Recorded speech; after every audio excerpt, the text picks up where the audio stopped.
ಈಗಷ್ಟೇ ಅಸಮಾಧಾನಿತರ ಅಂದ್ರೆ ಬಿಜೆಪಿ ನಾಯಕರ ಜೊತೆ ಸಭೆ ಮುಗಿಸಿ ಹೊರಗಡೆ ಬಂದಿದ್ದಾರೆ.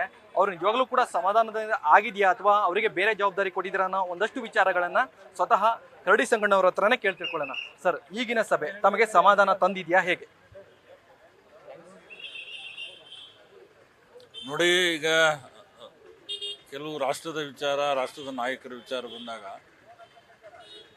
ಕೆಲವು ಸರಿ ನಮಗೆ ನಿರಾಸೆ ಬೇಜಾರಾದಾಗ ಕೂಡ ಕೆಲವು ಸರಿ ನಾವು ಒಂದು ಹೊಂದಾಣಿಕೆ ವಿಚಾರದಲ್ಲಿ ನಾವು ಬರಬೇಕಾಗ್ತದೆ.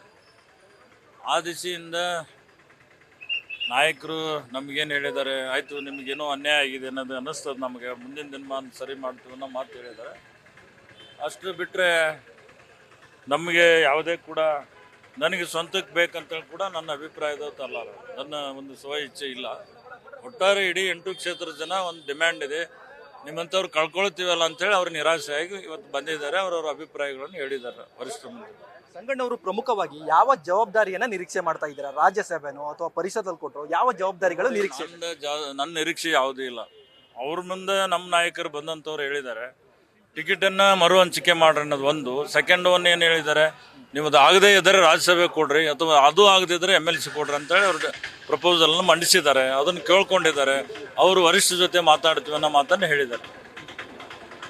ಯಾಕೆ ಕರಡಿ ಸಂಗಣ್ಣವರು ಎಲ್ಲರೂ ಕೂಡ ಒಂದಷ್ಟು ನಾಯಕರು ಟಿಕೆಟ್ ಸಿಗದೆ ಇದ್ದಾಗ ಸುಮ್ಮನೆ ಆಗಿದ್ದಾರೆ? ಈಗ ನಳಿನ್ ಕುಮಾರ್ ಕಟೀಲ್ ಅವರಂತ ನಾಯಕರು ಇರ್ಬೋದು, ನೀವು ಬೇರೆಯವ್ರ ಬಗ್ಗೆ ಮಾತಾಡಿಲ್ಲ, ಆದ್ರೂ ಕೂಡ ಕರಡಿ ಸಂಗಣ್ಣವರಿಗೆ ಮತ್ತೆ ಪುನಃ ಯಾಕೆ ನಿಲ್ಬೇಕು ಅಂತ ಅನಿಸ್ತಾ ಇದೆ? ನಂದಲ್ರಿ ಇದು ಅಭಿಪ್ರಾಯ. ನಾನೊಬ್ಬನೇ ನಿರ್ಣಯ ಮಾಡೋಕ್ಕಾಗಲ್ಲ.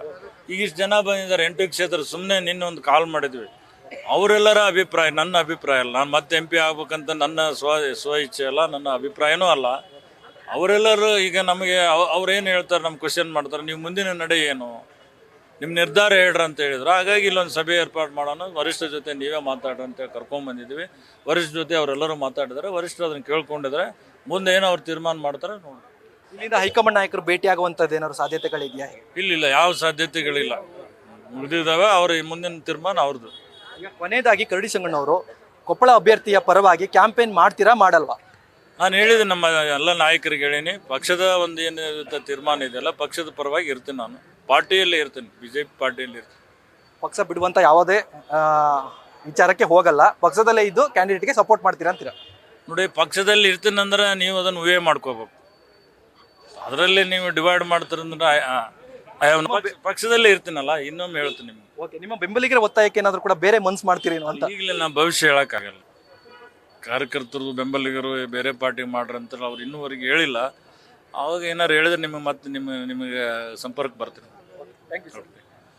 ಇವಿಷ್ಟು ಕರಡಿ ಸಂಗಣ್ಣವರ ಮಾತಾಗಿತ್ತು. ಕ್ಯಾಮ್ರಾಮನ್ ಪವನ್ ಜೊತೆ Ganapathi, news first Bengaluru. News first ನಿರ್ಭೀತಿಯಿಂದ ನಿಮ್ಮ ಪರವಾಗಿ.